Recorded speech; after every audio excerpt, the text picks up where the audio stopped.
Lazo lwafika mbukeli uLwesihlanu olungaliyo. Uyakhumbula phela ngesikhathi amabhokobhoko enqoba indebe yomhlaba eFrance.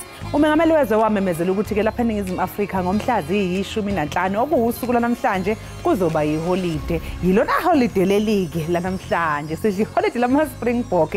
Kumatasa-ke endaweni eziningi abantu bayehlaba yenyuka. Omunye nje ngimuzwe ethi bona bayavala namhlanje. Hayi cha uyajabula dade. Thina nje solokho silapha. Futhi inkosi yami sifika ngovivi lokusa iningi lisalele. Sawubona mbukeli ohlelo Ekhaya Jikelele igama lami nguNonxolo wakomwali ihlaba ngalimhlophe qwa. Intokazi yale ondini esishamthetho sesifundazwe esidala ngihamba nokholosa wakalubisi uMadlungothi. Wanchoka mnandi. Nqangane intsibazayo. Ngalentsasa ke yangoLwesihlanu siza kuwembukela imisili phezulu ngokuba kaloku kwelethu icala akho kwamakhiniba namikhinqi xa kufika ekudidiyeleni nasekunilungiseleleni kaloku uvimba wendaba kwaye ke siqiniseke kuba sivundlisa isizwe.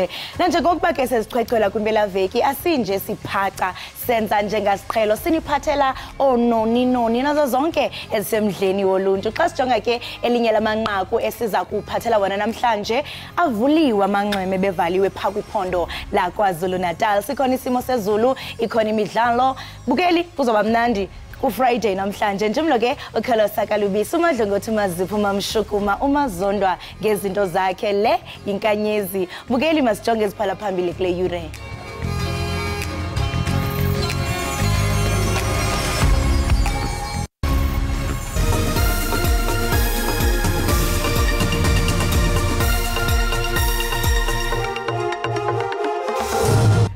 Thank you very much. You're posing a very difficult question. Usekela mongameli wombutho wamaqala e-ANC uba uMavuso Msimang urhoxisile ukushiya kwakhe kwiqela elilawulayo le-ANC.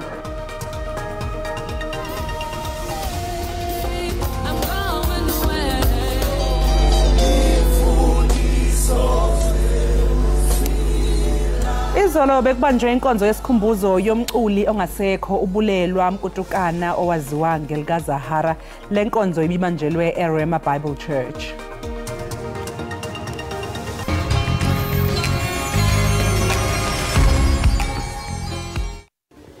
Lutshani nginguleno sigusheshelo umhajo ikwekwez FM emthonjeni 9 to 12.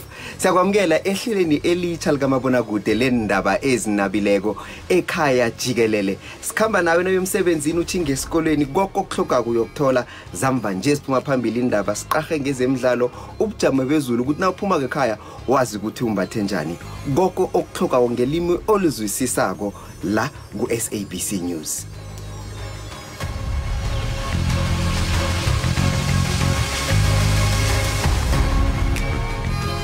Usekela mongameli wombutho wamaqala e-ANC uba uMavuso Msimang urhoxisile ukushiya kwakhe kwiqela elilawulayo le-ANC. Eliqala le-ANC langenisa incwadi yayo yokushiya kwi-ANC kusosiba Jikelele walombutho umnumzana Fikile Mbalula kule veki iphelileyo. Lityhola lombutho ngezityholo eziliqela neziquka ungazimiseli ukohlwaya amalungu ayo angaziphathi ngendlela efanelekileyo. Abameli bamalungu e-EFF ePhalamende abavele phambi kwekomiti elibhekele ukuyiphatha kwamalungu ePhalamende esishayamithetho sikazwelonke asephose imibuzo malungana namandla ehhovisi likaSomlomo wePhalamende kuzwelonke. Bathi akufanele lamandla uSomlomo awasebenzise ngendlela ethandwa nguye. Onke lamatyala abangumvuka emva kwesiganeko sanyakenye apho kwakubuzwa imibuzo mongameli. Lamalungu ePhalamende mathathu ebejambelene namatyala okungathobeli iPhalamende nelokudala mbhodamo kule ndlu. They certainly took part in the disturbance. The disturbance and the disorder, from what we heard in Mr. Kaso's evidence, it delayed the proceedings for almost an hour. I-EFF ifakalise inkxalabo ngenkqubo ethi ibe nomkhethe ke noko. Can we genuinely say this committee will apply its mind independently against my members, or will they follow political line of dealing with EFF members, quote unquote? Ikomite ejongene nenkqubo yezoluleko ePhalamende iphefumle ngesisigwebo ngelithi mayithotyelwe imithetho ePhalamende. The Speaker, in terms of the Powers and Privileges Act, in terms of the parliamentary rules, has the authority to issue an instruction And if one refuses to obey that instruction, to my mind, one is in contempt of the rules of Parliament. We have rules that our kids and all of us follow in our own homes. So as leaders and members of Parliament, we are expected to uphold the dignity and the decorum of the House. Kanti ke lamalungu eParlamente kudingeka exolisile ngoFebruary kulonyaka uzayo phambi kokunyanyiswa kwawo ngoMarch. Ikomiti zakwamkela ingxelo yayo ngalompa phambi kokuba yoyithi thaca eParlamente ukuze ipasiswe. Inkulu baphathiswa yephondo laKwaZulu-Natal uNomusa Dube-Ncube ithi yanelisekile inkqubo eyenziweyo kuzawuthi kangoku yokuqinisekisa ukuba indawo zokuqubha zinamanzi acocekileyo. Ethetha kunye neentatheli emva kwentlanganiso yebhunga likarhulumente wephondo, lenkulu baphathiswa ithe avuliwe kwakhona amanye amanxweme athandwa kakhulu luluntu. Ebutsheni bale veki ke isixeko saseThekwini sivale amalwandle amathandathu awaziwayo ngenxa yezinga eliphezulu lekhole emanzini neluluphawu lokubakho kwelindle. Isixeko sayo sathi oku kudalwe yimvula emandla ethe gqolo kweliphondo. Njengoba kusondela isikhathi sokuncebeleka ngamaholide, idolobha laseThekwini lisaqhubeka nokubhekana nenkinga yokungahlanzeki kwamanzi emabhishi. Kusukela ngezikhukhula zonyaka odlule ezalimaza ingqalasizinda ethutha indle namanzi, lokhu kwaholela ekutheni ulwandle lube namanzi angcolile nokwenza ukuthi kuvalwe ukuphinde kuvulwe izindawo zokubhukuda, kanti nenqalasizinda endala kukhalwa ngayo eThekwini. Lokhu kugcina kuphazamisa nemboni yezokuncebeleka. uDube-Ncube uthi ithimba lezisebenzi zomnyango wezindaba zemvelo uzolwekelela umasipala waseThekwini. Sitholeke nombiko mayelana nama-beach ukuthi akulindele ukwamukela abavakashi abazobe besivakashele lapha KwaZulu-Natal, lapha eThekwini nakwamanye ama-beach, okuwukuthi sijabulele-ke ukuthi ema-beachini awu-23 esinawo, awu-20 njengamanje avuliwe, ahlanzekile, alindele ukuthi abavakashi bafike ngobuningi bawo. Khona manjalo uDube-Ncube uthi udaba lomthetho ngohlelo lokudla kwezingane esikoleni lusalungiswa. Njengamanje bakhona ke abaqhubekayo nokuthi bathenga ukudla bakulethe ezikoleni kuphekwe, umsebenzi wakhona uhamba kahle kakhulu. Lolu hlelo luhlomulisa abafundi abangaphezulu kwa2 million esifundazweni ngokudla ezikoleni ezingaphezulu kwa5,000. Londi Khadebe, SABC News, eThekwini. Amaphoyisa kanye nezakhamuzi zaseThembeni e-Eastern Cape ngaphandle kwaseLibode bathungatha amalungu esidumbu sikaNombeko Thobi Igunya okusolakala ukuthi ubulawe yisoka lakhe lamhlahlela umzimba. Amapolisa nabahlali bephansi phezulu bekhangela zonke izindlu zangasese apha elalini, nanjengoko umrhanelwa kutyholwa ukuba uzivumele ngokwakhe ukuba umbulele waze wamxhaxha amalungu omzimba wawatyala kwizindlu zangasese ezingasetyenziswayo kule ilali. Kungoku nje lo mrhanelwa ungapha kwesisele. Wathathwa wasiwa kulaa ndawo inesandla, wafike ngoku wabala waxela uba hayi wambulala, wamcwiya. So ezinye iiphatsi ke ngoku zisetoilet. Saya kulenye itoilet eyokuqala, siye safika kuloo toilet asafumana nto. Saphinde saphuma saya kwenye itoilet futhi ebesikhombise kuyo, safike kuyo isandla esisiphethe. Xa sifika kule toilet safumana imilenze emibini eyifake etoilet. Wayithatha lo milenze wayikhupha wahamba nayo, seza kokwabo wabesithi ezinye iiphathi zikwenye itoilet futhi asifake kule mizi ngahlali abantu. Abahlali kulo mmandla badandathekile ngokubulawa ngokungenalusini kwalo wasekhini. Kungoku nje bafuna umthetho udlale indima yawo. Amalungu osapho lukamrhanelwa athi nawo akhathazekile yaye iyaqaleka ukwenzeka into enje kule ilali. Sibuhlungu ngalo mntwana, sibuhlungu ngalento asenzele yona. Sibuhlungu ngendlela engendikanayo ibalisa kubi kubi nje kujalile walapha elalini ngathi ndiyafika.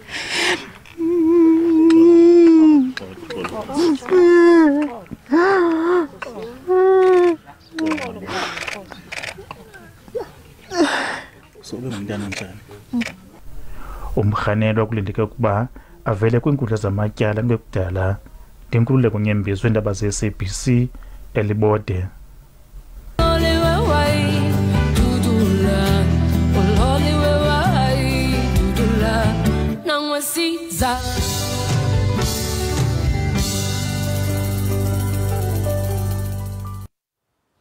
Kubanjwe inkonzo yesikhumbuzo kabulelwa Mkhuthukana nobedume ngegama likaZahara Phezolo kwinkonzo yaseRema Bible Church eRandburg eGauteng. Lemvumi engusaziwayo neyaphumelela imbasa eziliqela isweleke ngomvulo waleveki emva kokugula ixeshana kwisibhedlele saseGauteng. uZahara ke nobengumbhali wengoma ebeniminyaka engama-35. Izihlobo ke lezalamene zithi ukhawuleze wabizelwa ngasentla besambuka.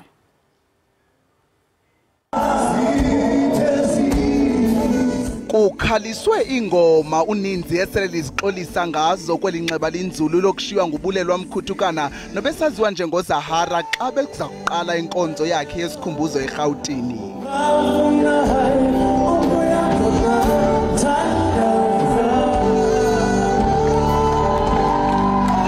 Injongo kaZahara ibabazwe ngabaninzi njengebiyo yokuphilisa izizwe ngezizwe. Luvakalise unqongophalo usapho lukaZahara nanjengoko ilixesha leziyunguma apho ebeza kugoduka enjenje yawo ukuhlalisana nabo ngokuqhula. Obethethela usapho uvakalise umbulelo ngamazwi obulumko aphokozwa phezu kwabo phantsi kweli lifu libagubungeleyo. This family at the moment, there's nothing that makes sense at the moment. But whatever that you are doing, the words of wisdom that you have shared to us thus far, we really need them. We appreciate. Omnye wabaculi uNathi Mankayi umbalule uZahara njengohlahle indlela yabaninzi ukuba bakhuthazeke kwicandelo lomculo esoleka ngobudlelwane bakhe noThixo ebebuliqilima. Silapha nje kungenxa yakhe uZahara usivulela indlela.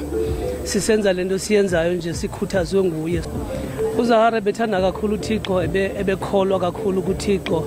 Busithi mawusiya kuZahara uyomqinisa ibe nguye ozawuqinisa wena. Obengumbhexeshi walenkonzo uNathi uthe nokuba kubuhlungu umbulelo ngobomi bukaZahara umelanga kulahlwa nanjengoko kukhunjulwa ubulelwa ogama lakhe lintsingiselo ikukubulela. KwaXhosa ubulelwa signifies a state of thankfulness, a state of gratitude. We're here to celebrate ubulelwa and to thank her for everything that she has done for us. Obengumyeni kaZahara uthe wohlala emkhumbula nanjengoko weza nenguqu kwingqiqo yakhe ngothando. I will forever cherish all the moments I got to spend with you. When we first met, you took me out of a deep, dark place and you restored my faith in love again. Inkulu baphathiswa yaseMpuma Koloni uOscar Mabuyane umbalule njengoba nesipho besintama ubutshantliziyo nobuthandazwe. Ukanti isingcwabo sikaZahara sakubanjelwa kokwabo eMpuma Koloni ngomgqibelo we-23 kaDisemba. Ndimlo Lilitha Ntsundwani kwiindaba ze-SABC.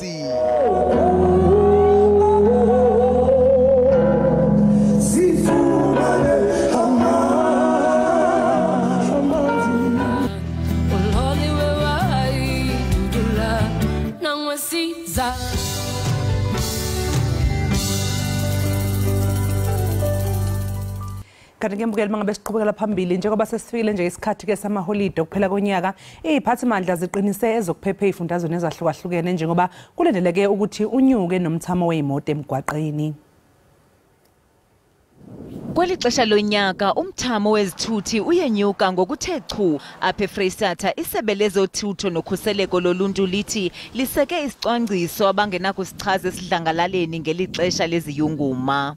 We are also going to change even the times, because we have realized that people are targeting 6 o'clock to 4 o'clock that will be having traffic officers. Now we are going to change the schedule, and this is what we agreed upon, that we are going to change even the schedule of traffic officers on the road.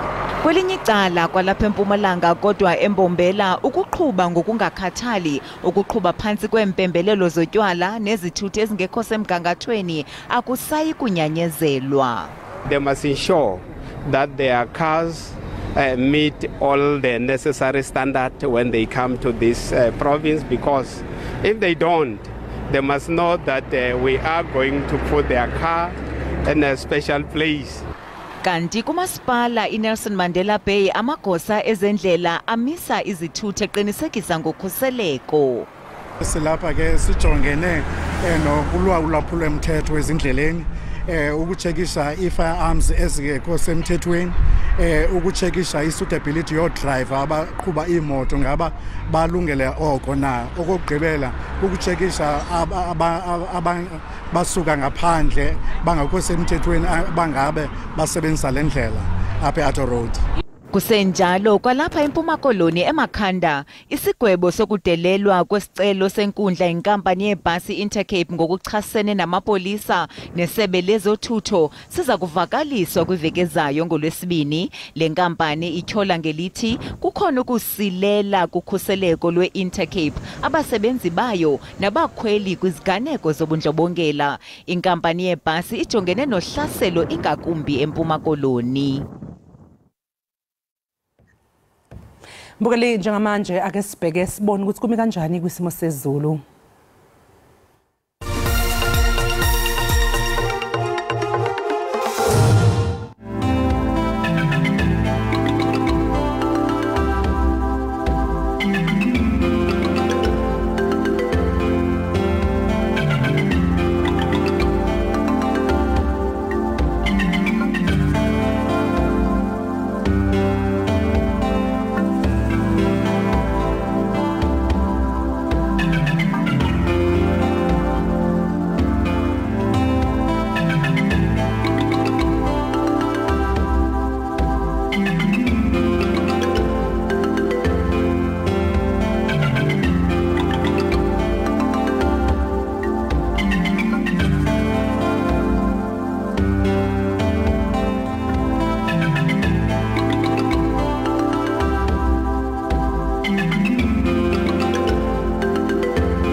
Enkosi kakhulu ngokuhlala nathi nisasibukele apha ekhaya Jikelele.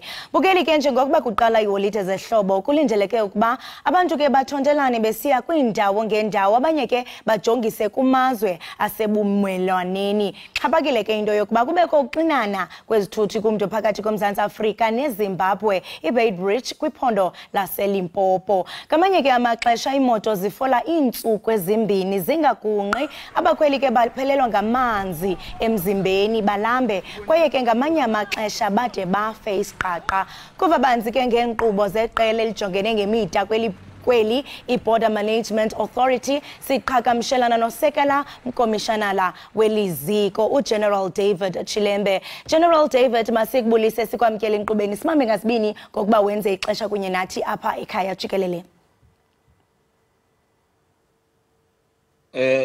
Angibingelele msakazi, ngibonga futhi ithuba osinikeze lona ukuthi sikwazi ukuthi sichaze zonke izinto esizenzayo kuwo wonke amabhoda esinawo eNingizimu Afrika. Ngiyabonga.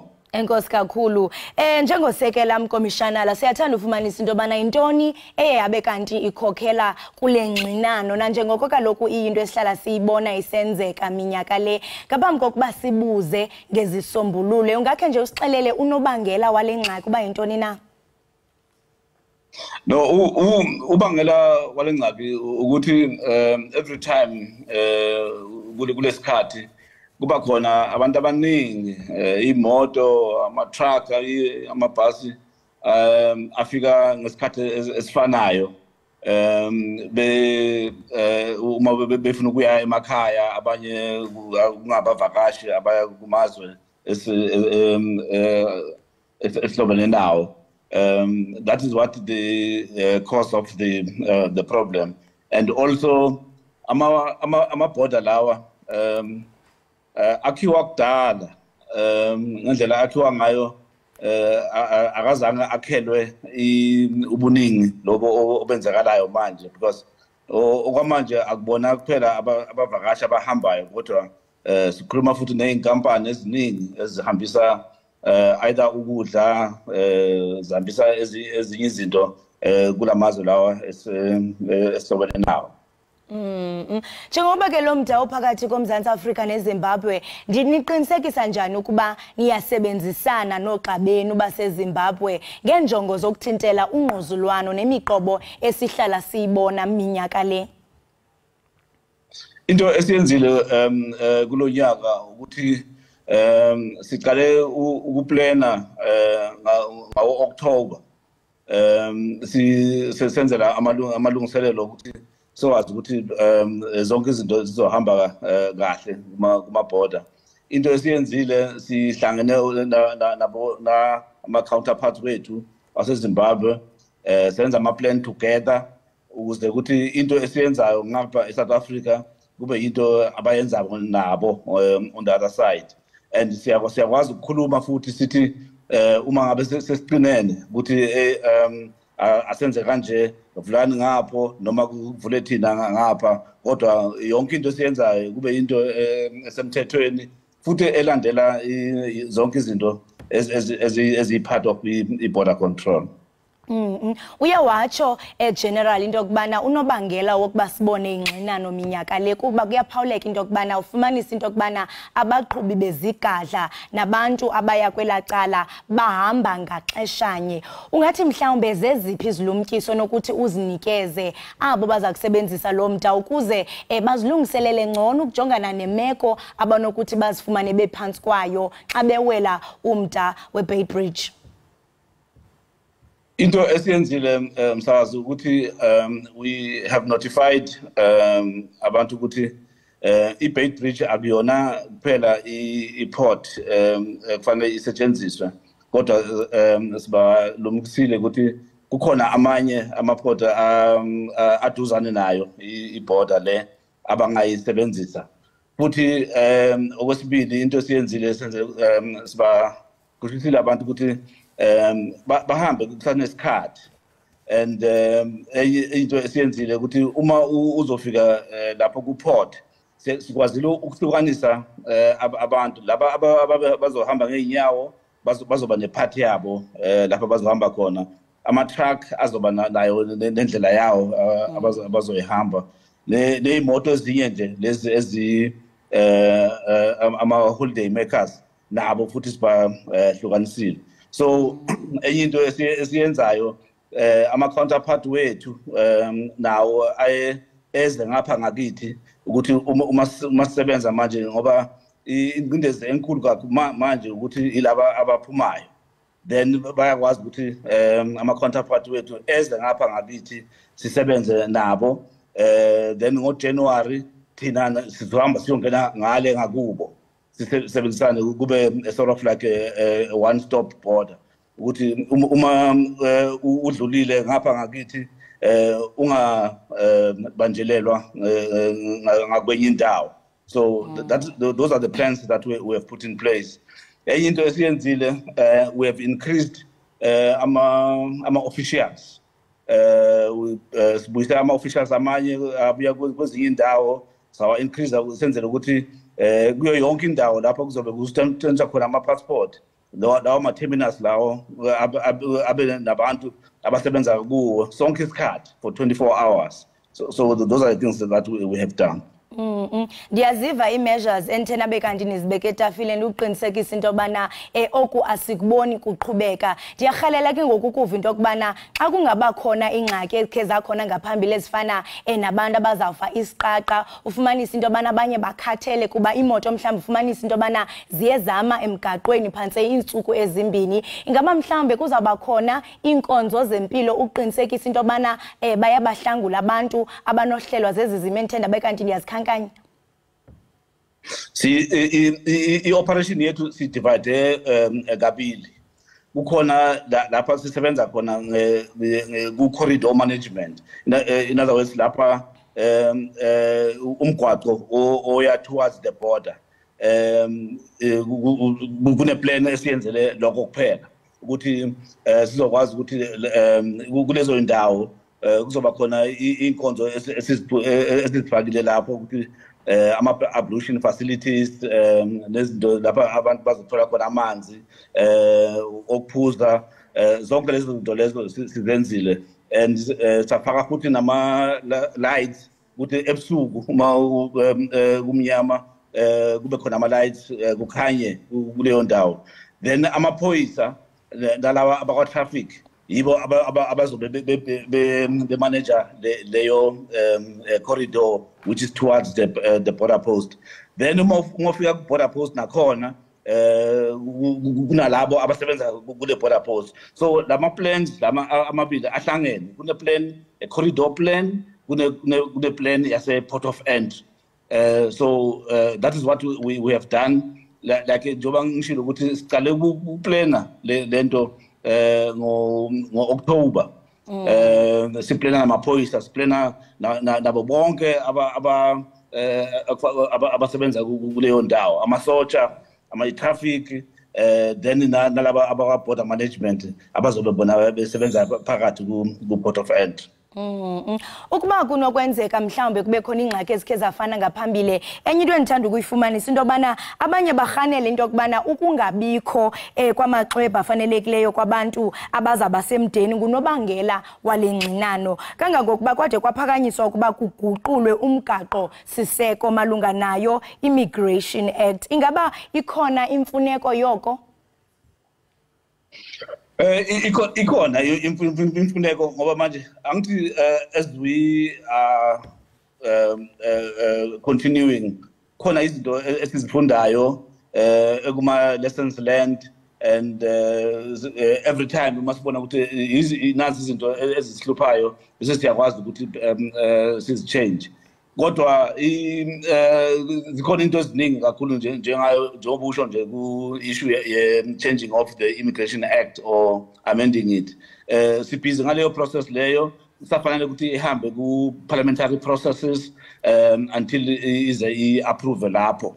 Kodwa on the ground currently we are not facing serious problems. Into ehluphayo manje ilento bekade ngichaza nje ukuthi amabhoda lawa akhiwa kudala akazange akhelwe le congestion or the high movement that we are facing now. That is why senza ama-plans ukuthi during this period si change some of the operational procedures ukuze sikwazi ukuthi abantu bakwazi ukuhamba easy, sikwazi nathi futhi sikwazi ukuthi i-traffic injani ezayo. We are always being kept abreast ukuthi kuma-highway sibona kunamabhasi, sibona kunama-truck, sibona lokhu towards your port. Then sikwazi ukuthi laba abasebenzi abakhona abalapha babe ready ukuthi sesiyazi ukuthi ngesikhathi esinje kuzobe kubhizi, kodwa kuzobe sibhizi ngamabhasi noma kuzobe sibhizi ngama-truck. Those are the things that we are doing. That is why ngithi i-plan le ihlanganisa i-corridor management. Uma ngikhuluma nge-corridor management ngikhuluma ngomgwaqo. like on a highway, we take traffic 100 kilometers away from the border. Sazi ukuthi nalapha kuma toll gate imoto ezidlulayo zingake ezidlulayo kube nama roadblock kube nayo yonke into ekwazi ukusifta the movement ukuthi singabi nencindezi uma sebefike lapha ku port of entry. Siyathemba into yokubana njingalwazi zonke izicwangciso othe wabe uthi thithaqa nyena bekanti niplana ukususela ngo-October zizawuhamba ngempumelelo sibone umthamo usehla kulonyaka. Enkosi kakhulu ngexesha lakho siyathemba into yokubana uzoba nobusuku obuhle. Siyabonga kakhulu kodwa futhi into esicela kakhulu kubashayeli nalabo abazobe beza kuma port ukuthi sicela ukuthi ba cooperate nathi babe nazo zonke ama document abalulekile kufuna ukuthi babe nawo and bakhulume nathi uma ngabe khona into ebahluphayo bakwazi ukukhuluma nama officials azobe khona ku corridor nalapha ku port of entry itself. Siyabonga. Ivakele njingalwazi insebenziswano ngamandla. Bukelike lo besithetha naye nguye unjingalwazi David Chilembe we-Border Management Authority. Nobesinabisela banzi ke malunga nezicwangciso zokunqanda ukuxinana kwemoto okuhlala ke kusenzeka kumda iBay Bridge phakathi koMzantsi Afrika neZimbabwe ngexesha leholide zohlobo. Kanti ke mbukeli ngoku masithi qhwi isithatha ivenkile kodwa ke xa sibuya uyayazi kaloku mbukeli into yokubana namhlanje yiFriday ngoko ke sifuna uba khokelise kuyo le weekend sabuya ngayo umizamo masithi qhwi ngayindawo.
Phambili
Siphinde sikwamukele embukeli lapha ekhaya Jikelele kanti bangabe siqhubekela phambili ngezindaba esinephathele zona iqembu elibusayo iAfrican National Congress lithi uMavuso Msimangu sekhoxisile ukwesula kwakhe eqenjini elibusayo nokuyinto eyenzeke ngemva komhlangano obuhlelwe uphiko lomakade bona kweANC ngolwesibili. Ingabe ngempela yini ke lebibhunga kulomhlangano nanokuthi yini lena esishayisa uMsimangu ungqimphotho wagcina ke sebuye eqenjini ukuthola kabanzi isixhumana nentatheli yezindaba zombusazwe SABC uSamngele wakwaMaseko. Maseka sikubingelele ekhaya Jikelele sibonge ngesikhathi sakho. Sibingelele noxolo siphinde sibingelele nabalaleli emakhaya. Samngele ngabe yini lena esiyenza ukuthi uMsimangu anquma ukhoxisa ukwesula kwakhe ke eqenjini elibusayo? Asikwazi ukuthi uMsimanga izolo kuleli sonto leli uhlangane nabaholi abaqavile nabaholi abaphezulu balo leli qembu akade bezama ukumnxusa nokumnxenxa ukuthi akhoxise ukusula kwakhe eqenjini njengoba abhala incwadi etshengisa ukuthi inkohlakalo idla lubi kulenhlangano ebusayo inhlangano ebusayo kanye futhi nobuholi bayo phezulu nokushaya indiva into yokuthi bakhiphe laba abadla imali yombuso beyehlise ngomlenze bengacabangeli abantu baseningizimu Afrika abadla imbuya ngothi nabantu layo baphinda futhi wakhuluma kabanzi ukuthi leli qembu libhekene nengqinamba lapha eningizimu Afrika lapho khona lingase lihlulwe khona okhethweni likazwelonke ngonyaka uzayo. Samngele ingabe unalo yini ke ulwazi ngezinto obekubhungwa ngazo kulomhlangano obekuthubizwe iVeterans League ngolesibili?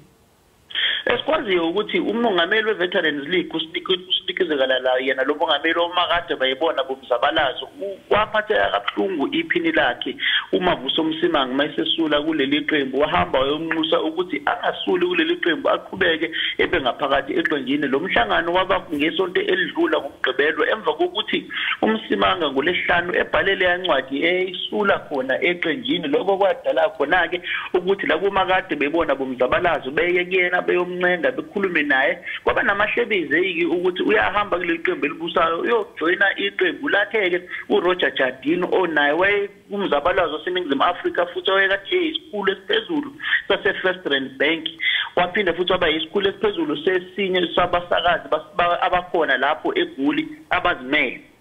Esikwaziyo ke njengamanje ukuthi uMsimanga useyihoxisile incwadi yakhe yokusula eqenjini usebuyelile eqenjini elibusayo kodwa angeke abuyele njengephini likamongameli wayo ke iVeterans League uma kade beyibona bomzabalazo. Manje ngabe lokwesula kwakhe ngesikhathi esulile bekudwebe isithombe sibi yini ngeANC emphakathini? Besidwebe isithombe senhlangano ehlulekayo ukuyikhuculula ngeintsolo zenkohlakalo labantu abakhohlakele ngaphakathi eqenjini abantshontsha imali yombuso beyehlise ngomlenze. Into esiyaziyo ukuthi yena ke uMavuso Msimangu ngenkathi umongameli ngenkathi ngumongameli wezwe uJacob Zuma esaphethe intambo zombuso wayemgxeka kakhulu ngendlela iqembu elihamba ngakhona elenza izinto ngakhona emgxeka kakhulu futhi nohulumeni ngendlela oyenza ngayo izinto ngokusolwa kokugwamanda kwamandla ombuso. Esikwaziyo ke njengamanje ukuthi waqhubeka ke naloko ukuthi iANC emva kwenqumbuthela ebanjwe ngonyaka odlule ngozibandlela ukuthi iANC ayiqhubeke nokusikhuculula nalabantu abenza inkohlakalo eningizimu Afrika abantshontsha imali yombuso. Uhulumeni mawubuyele emuva ukuthi uyokunika abantu baseningizimu Afrika ingqalazinda kanye futhi ubaphuculule nezimpilo zabo kakhulukazi laba abadla imbuya ngothi abahlala emathotombeni abahluphekile abahlala emalokishini abengena amathuba omsebenzi. Kuhambe futhi ke kudalwe amathuba omsebenzi ukuze abantu bezosebenza kusimamiswe nomnotho waseningizimu Afrika hayi ukuthi umongameli weANC uCyril Ramaphosa kanye neqembu liqekelele kakhulu ukuthi iqembu lingahlukani phakathi ngokuthi umongameli kanye neqembu abafuni ukuthi babambe laba abenza izinto ezirong kumkhulumeni bebakhiphe eqenjini ngoba ibona laba abathunaza isithembu saleli qembu kakhulukazi manje njengoba ubona abantu baseningizimu Afrika engathi bayayiflathela iANC ngoba iANC ibonakala njengenhlangano ekhohlakele entshontsha imali yombuso engaletheli abantu baseningizimu Afrika ingqalazinda.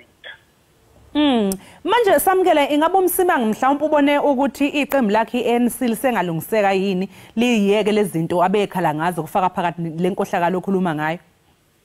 esikwaziyo ukuthi umongameli weqembu Cyril Ramaphosa uhleze ethi ngeke yena ahlukanise iqembu lakhe phakathi kakhulukazi njengoba bebheke okhethweni elizobe lunzima kakhulu ngonyaka uzayo badinga wonke umuntu ngaphakathi eqenjini kodwa bangesingise bake bethi phecelezi unity must not come at all costs lokho kuchaza ukuthi ubumbano ngaphakathi eqenjini angeke befuna ukulifeza ngazo zonke indlela noma kuthiwa indlela ezingekho kahle ukuthi leli qembu liye phambili ngeke futhi bafuye abantu ngaphakathi eqenjini obegoye abantu ngaphakathi eqenjini abakhohlakele abanenkohlakalo abantshontsha imali yombuso labo ke bazobakhipha eqenjini njengoba ubonakala nowe ngunobhala jikelele waleli qembu esimahashule wehamba inkantolo ngezinsolo zokuthi ugwamande amandla ombuso ngezinsolo zokuthi bantshontshe imali yombuso ngale yankontilaki ye-asbestos yayikhona lapha yana sifundazweni sase Free State uphinde ubona abantu abafana no Kalini House bahambile eqenjini elibusayo uphinde uboneke namhlanje kulindeleke isimamezelo esikhulu